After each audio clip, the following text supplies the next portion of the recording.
neno nano lale lo lale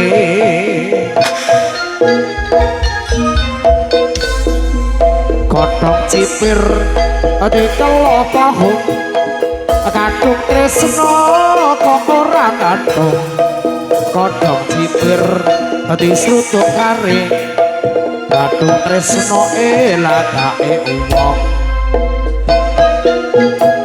nane no nane lelo lalo lelo lalo lelo lale hei woi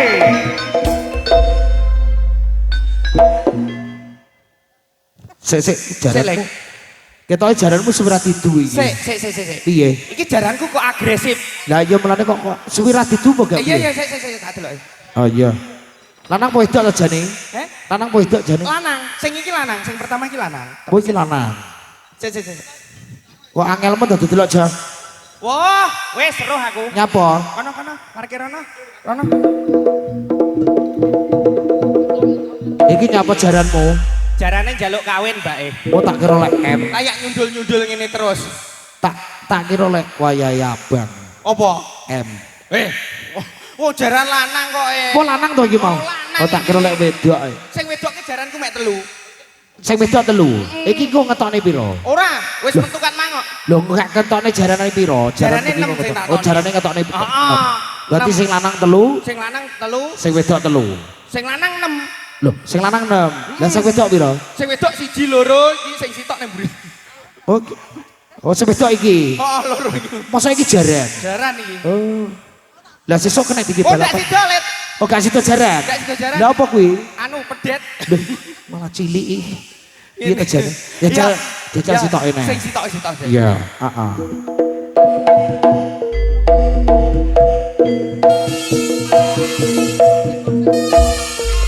manut iseng yo nduk ayo manut iseng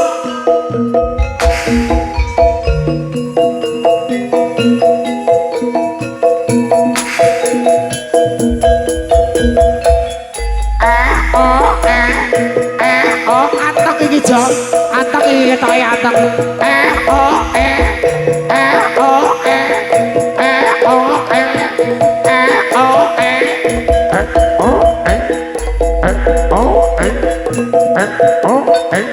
anteng iki penak iya penak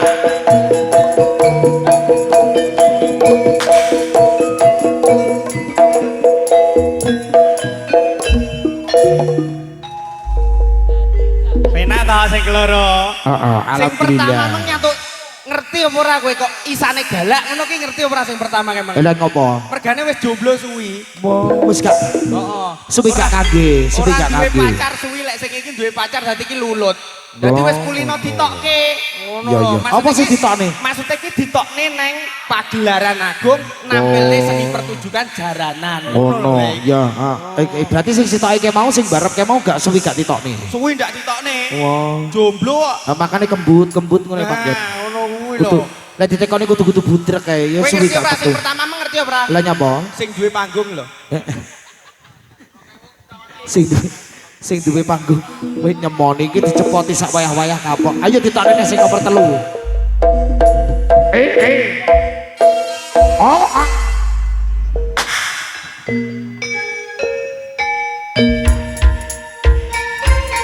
Bijil saking sasana busana lupa wasaka papan pagelaran jam. Katidakno dari perangkat betul. Ingkang sami turungga kang estika praso busana kang prajuritan. Kata teranggina serabil cino jeruk hadiah selo beli selo kang rangam blandini kang rancam meraput canterantik. Biyen cino jeruk hadiah Raden Mas Bagus Permati. No. Wes. Ini parkir kan. Nah parkir kono. Ditaleni gak? Oh gak usah. Ben iso digar kok. Oh ben iso digar oke. Iki anteng iki. Jaran ki pokok cilik dhuwur ngene iki. Iki mesti mbiyen mboke mesti nyidam rijing. Nyidam apa? Rijing. Rijing to. Rijing lho terap rijing. Rijing. Lah ya rijing kuwi lho. Kok rijing? Iki lho mokoke. Rijing. Rijing lho pawakane cilik dhuwur. Ngloyet Cilik dhuwur. Oh iya. Mesti manut ngene iki. Tapi biasanya ngono ki panganane akeh ngono. Endi? Ngono kuwi. Panganane apa? Panganane akeh. Sing iki titik. Oh titik iki. Oh. Sing akeh ki biasane sing ngarepe sound control. Nyekel mic biasane. Asu aku cok. Su.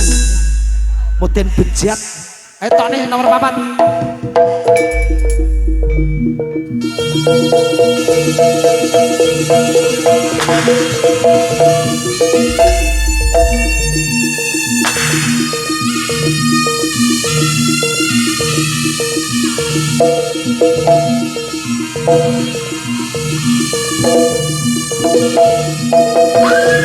Iya. Wijil saking sasana busana lunga pasawi babat gelangin aku. Yen menika candranning perkadang putu. Sabene teroga kaesti kang resuk busana kang prajurit. Trenggina serapet.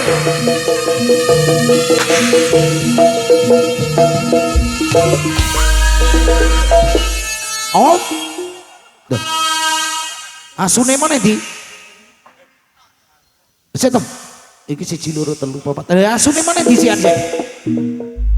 Lah kowe nyapa to medun iki? Lah kok di nyapa? Lah jari ngon-ngonmu. Lha kok ingon-ingonmu kok wedi iki piye jane iki? Kok suntikne pegak? Wes. Lah kene kok Kliru lek ku nyontekne. lah nyontek apa kuwi wingi? Suntik kabeh. Lah dalah pegak meteng. Dadi anak kok malah gua lak ngene to? Sing tok lanang wedok to kuwi kok suntik kabeh iki? Lanang. Kuwi kok kayak implan ae wis awake-awake metu ning tengene. Lanang kok implan. Lah gak suntik jarimu suntik kabeh. Yo lanang iki enek sing nganggo kabeh yo an. Ora putut nekokne. Piye? Kuwi lambemu apa guwing tenan to ngono jare. Kowe kok dungakne to kowe? Ora butak sitok lho. Iki butak 1 lho. Ora. Butak 2 kan ada di sini. Iki make up. Mbok Kok guwing tenan. Kok bener demen lah aku guwing. lho ora ya putut ki nekokke. Kuwi iki sarana tinggi istilahnya profesional kerja apa memang kuwi tenan. Wong wingi-wingi gak guwing kok saiki guwing apa tas nubruk apa ngono apa piye ya apa. Ora lek ngomong-ngomone kuwi. Ora ya wis ya tokno neh. Kulo. Ya mong anu jare ning omah nek wong mulih lho. Piye? Ning omah nek wong mulih jare. Bene mulih, ben numpak Grab. Muten asu. Ayo, Jan, bacotke.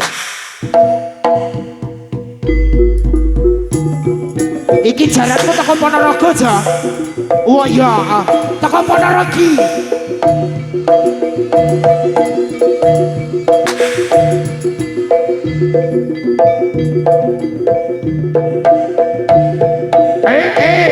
No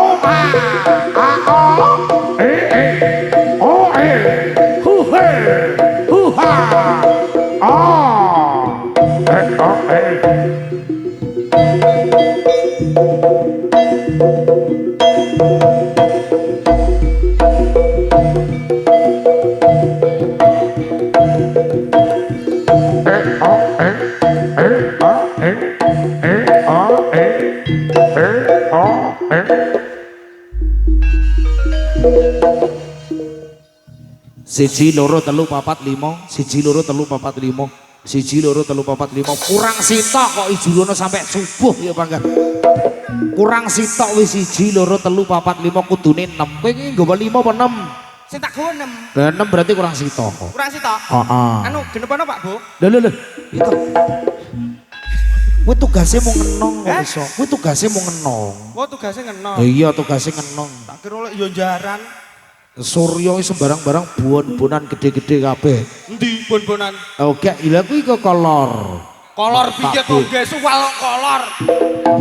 Maksudnya nggone ning lor kono lho, omahe lor kono. Ngarep. Sing nyuwari kuwi lho danang tukang timpong lho. Omahe lor kono lho, omahe daerah lor-loran kono Kediri sakandane kono. Iya, ngono. Ngono. Kowe iki lek omong mesti ra jelas lho, Pak. Sing gak jelas iki dirimu lho angel iki. Kowe iki jane melu sapa to, Lek? Gak melu sapa-sapa. Ya wis melu aku. Lek apa? Bengkel las lho. bengkel sangune kok watu. Ini dingin.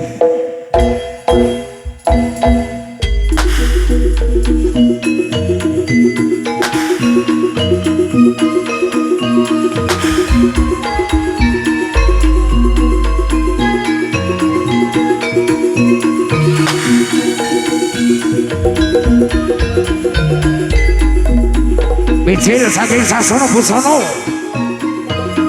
katidak nyodening para kadang putru. Beh, kuwi ketoke kuwareken kuwi. Kuwareken apa kemendemen dalan ambunan ambunan jajal abape ambunan jajal abane kemendemen gak? Piye? Kemendemen apa ora? Kemendemen apa kuwareken ngono Mas? Ora oleh. Piye? Kok bahas mendem-mendem ki nyapa?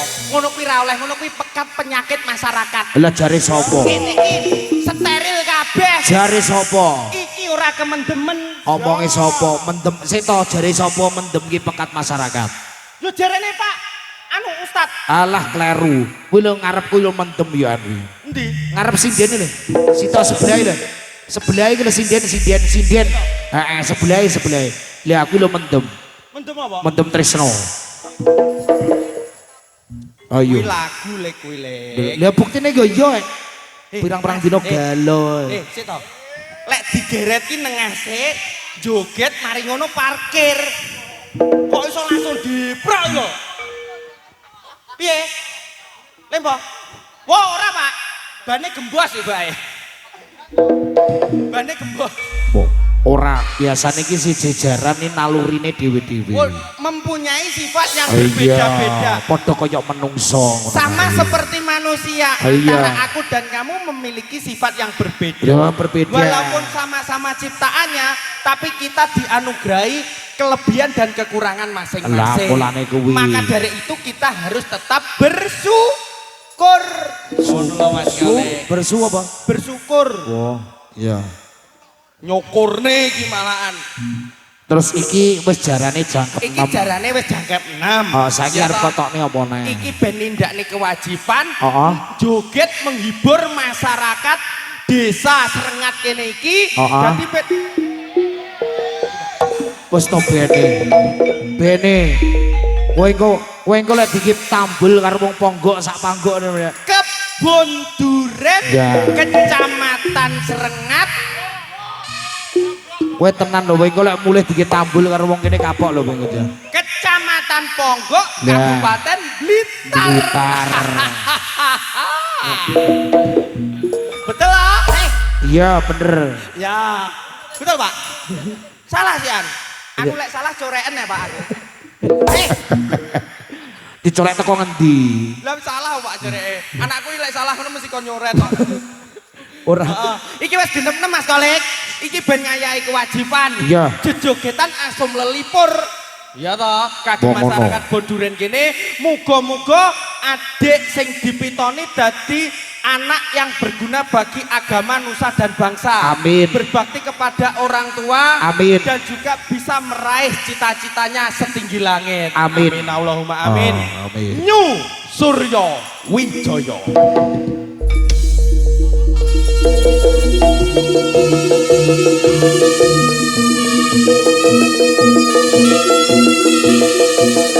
Nek ngono kuwi ya. Wis, ya wis. Dasar Prabanyu. Pate celeng sergi.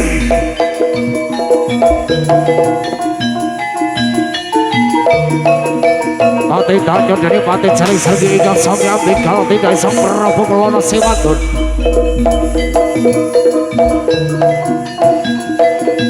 Wonten sasane mono kalah seluruh boyo kagedhe. Boyo kang alas seluruh boyo kagedhe pekimu kagedhe gawe goro-goro kagedhe.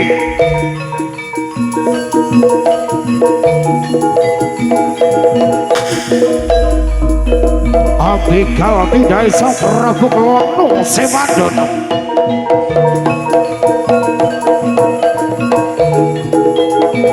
Tidak modene yang selek seregi.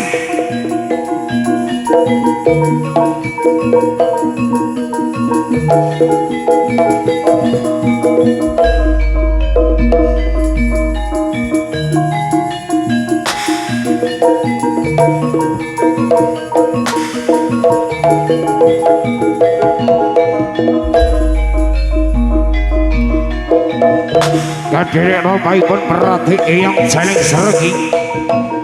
Ugi kasusul dening patih jaling seregi.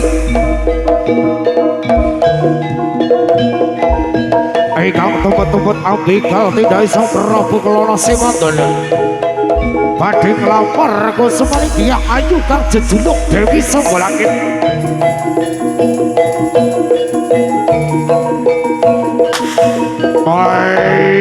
Adalah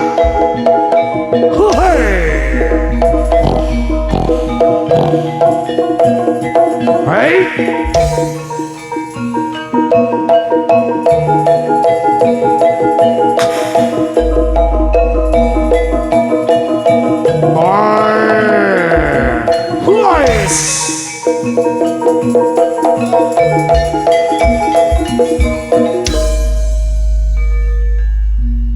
Nuwun para kata kakun Putri kang sami kemarotan. Ikang materi-materi kang sekitakan matan candraning para kadang putra kang sami pinanggih.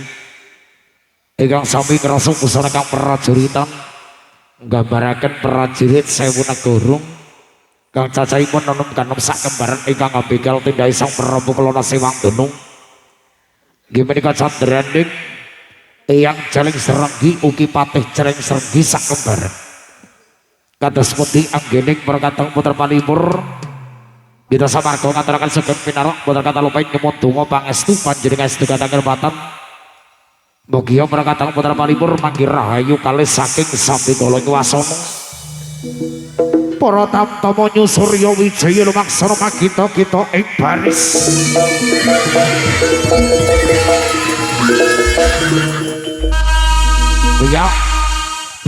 Biya siap. Siaga.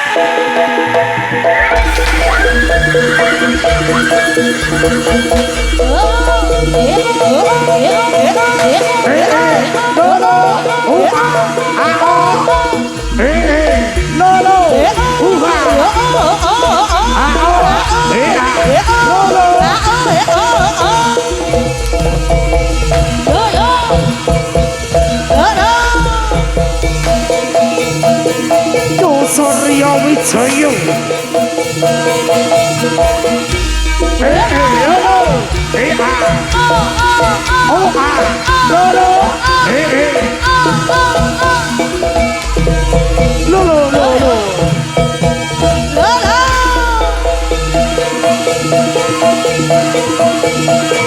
Ayo sur.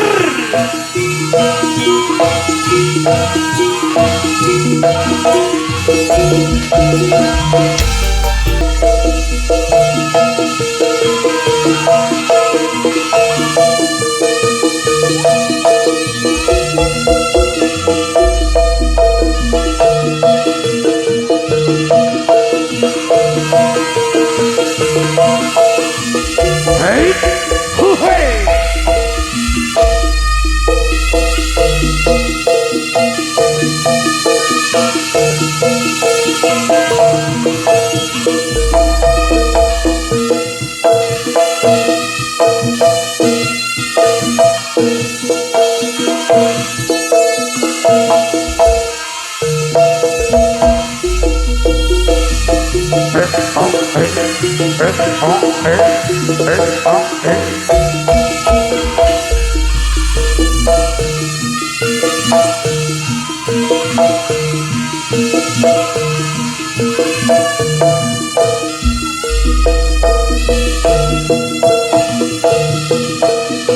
Hey,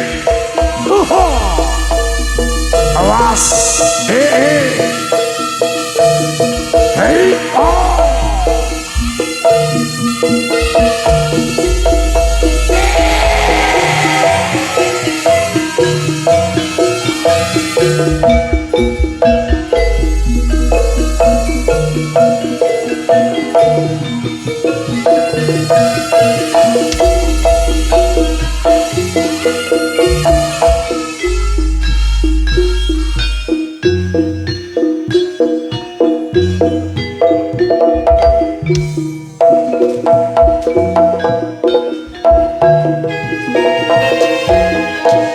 Haris Bah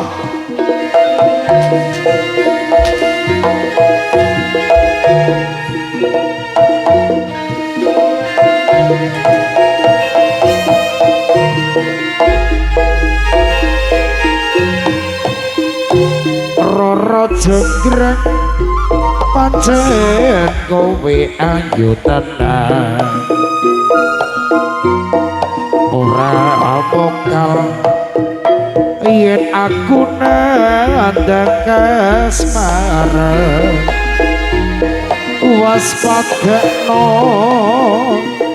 prajuritmu kalaparan mula kowe ganti wanita boyongan cukup bandung kowe aja kumaluka barang iki kang kekudurung rampung pilopati kang Mas Prabu kepala kang sedo laku ing wana segara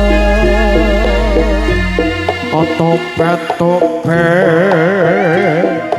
kowe wanita keparot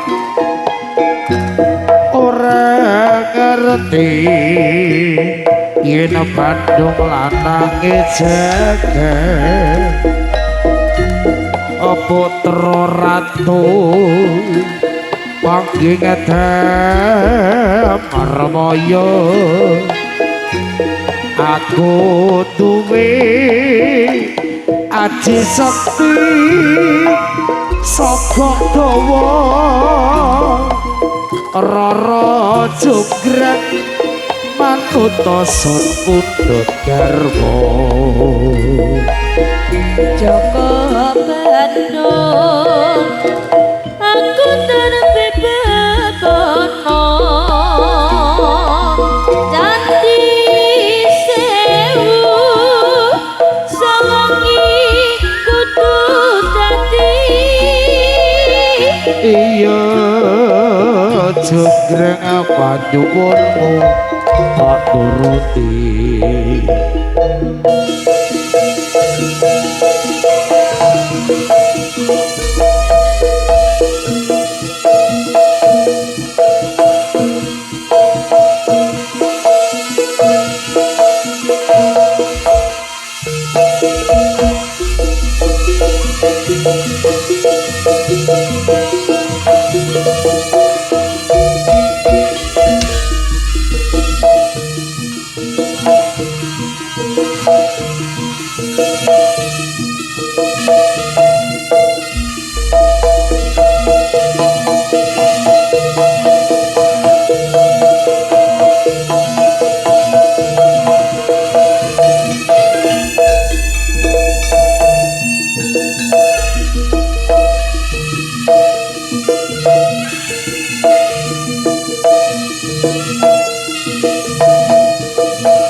kali sok ing sambi kala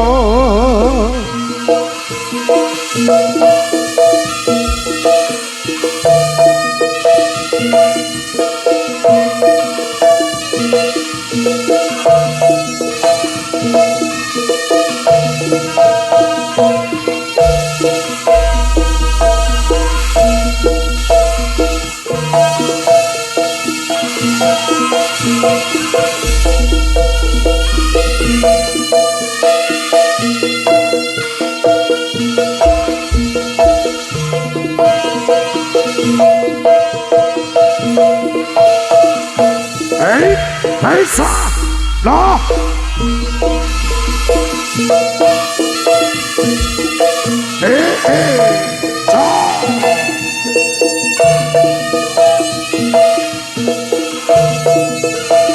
Wajah cari tori kalau sama seperah-perah Bokolona semat terlalu saking kadipaten Ponorogo awat rekan arah-arah tubuh semua dari kutoro sekedir sabar bani pun perah Bokolona semat terlalu ganding kelapar kesemani ya ayu kang jejunuk dewi songolak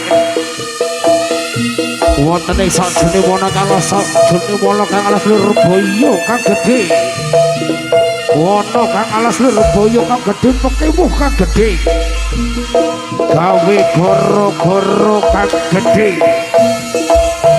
abegal tidak iso kerobok lono sewandono kewan alas kang sartu kalak kang dipandhingani dening Eyang Jaling Serogi ugi Patih Jaling Serogi Prabu Kalana Semadara kang anggiring dening para prajurit Semenegur ingkang sekti mandra guna pepasan ora tegas bapak malune mandi ora tegas sisane grito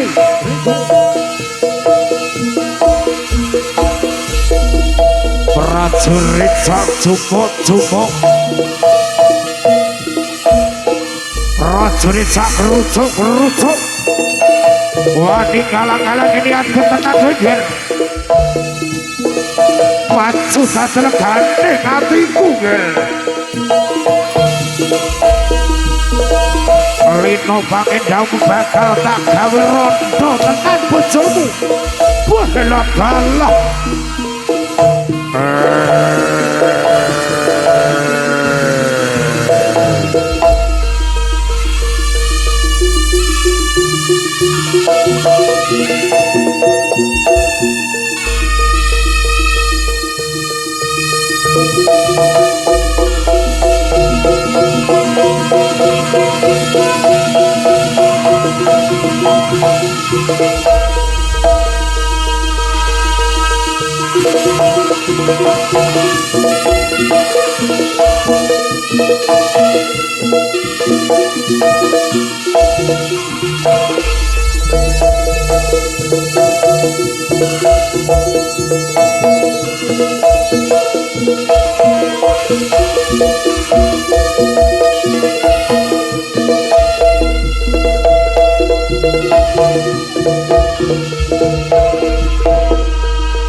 kuwi kok pakan lele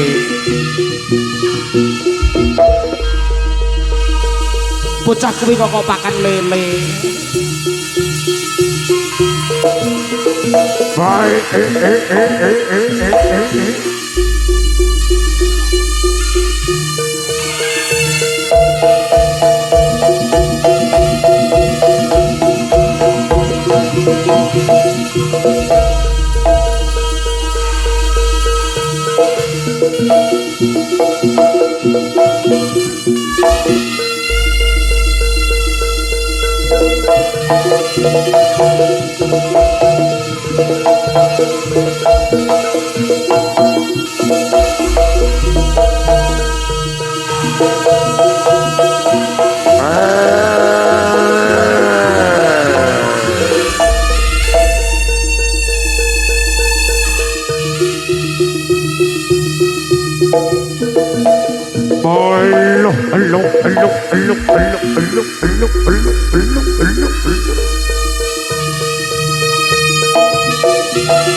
Bala-bala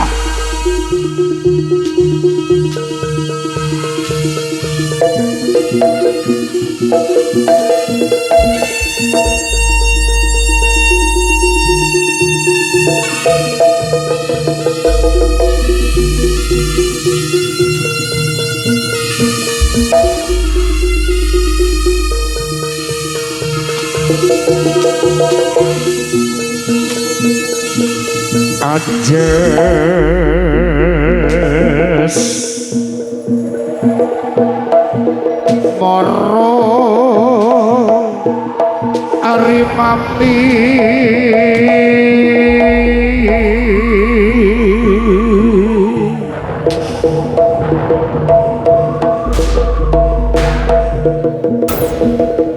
Mas Mirakula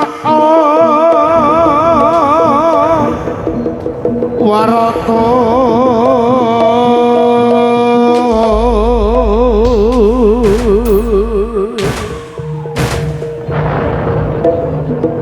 Jase Mutien lurung layo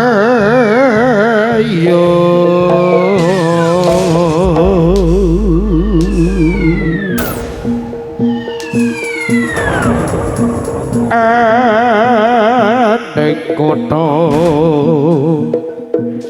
Prabu Alingga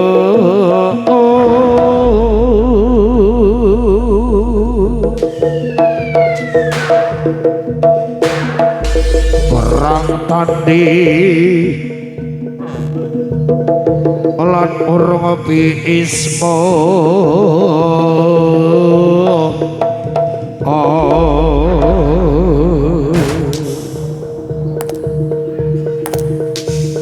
Karya bukti wong ayu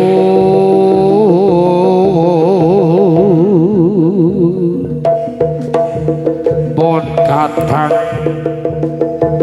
pamit ala astro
Suryo Wijayu tak suwan-suwanipun panjenengan kersong suwan kersa mlebet wonten ing ana wayang Suryo Wijayu ayang hadir ya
La pala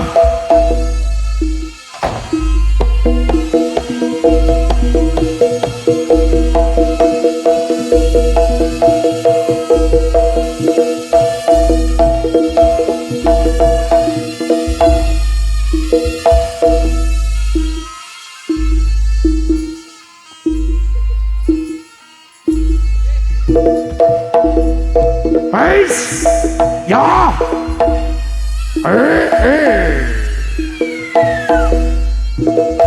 la pala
Kembang tebu sing kapur kanginan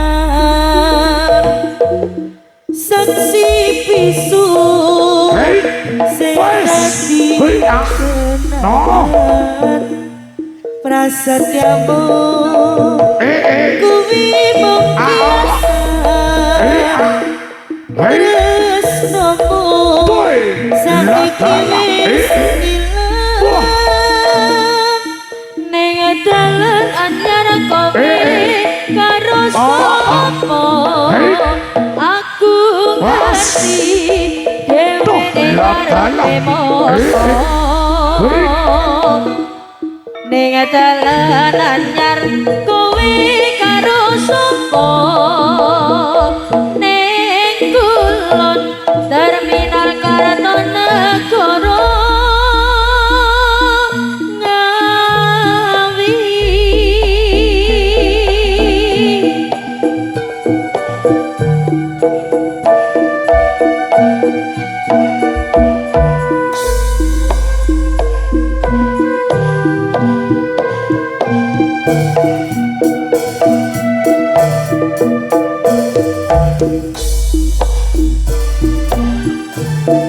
kembang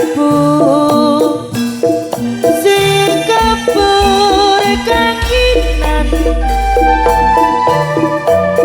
saksi bisu sedati kenangan prasetyamu kuwi mung kiasan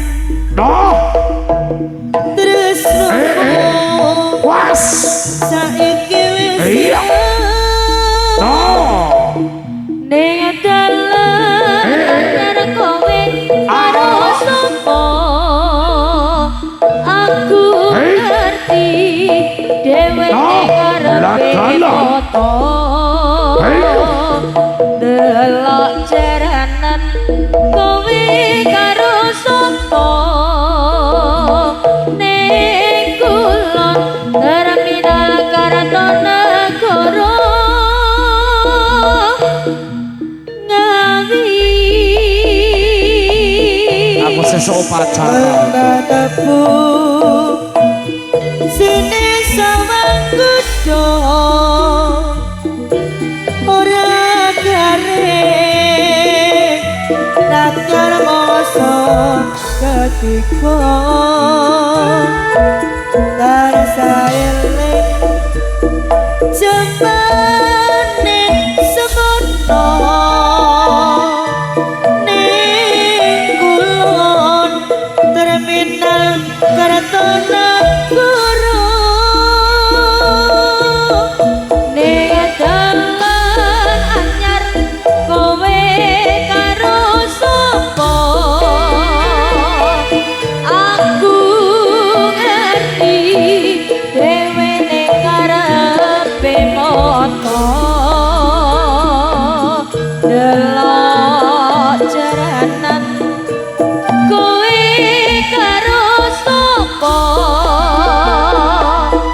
ning kulon terminal Kartanegara Ngawi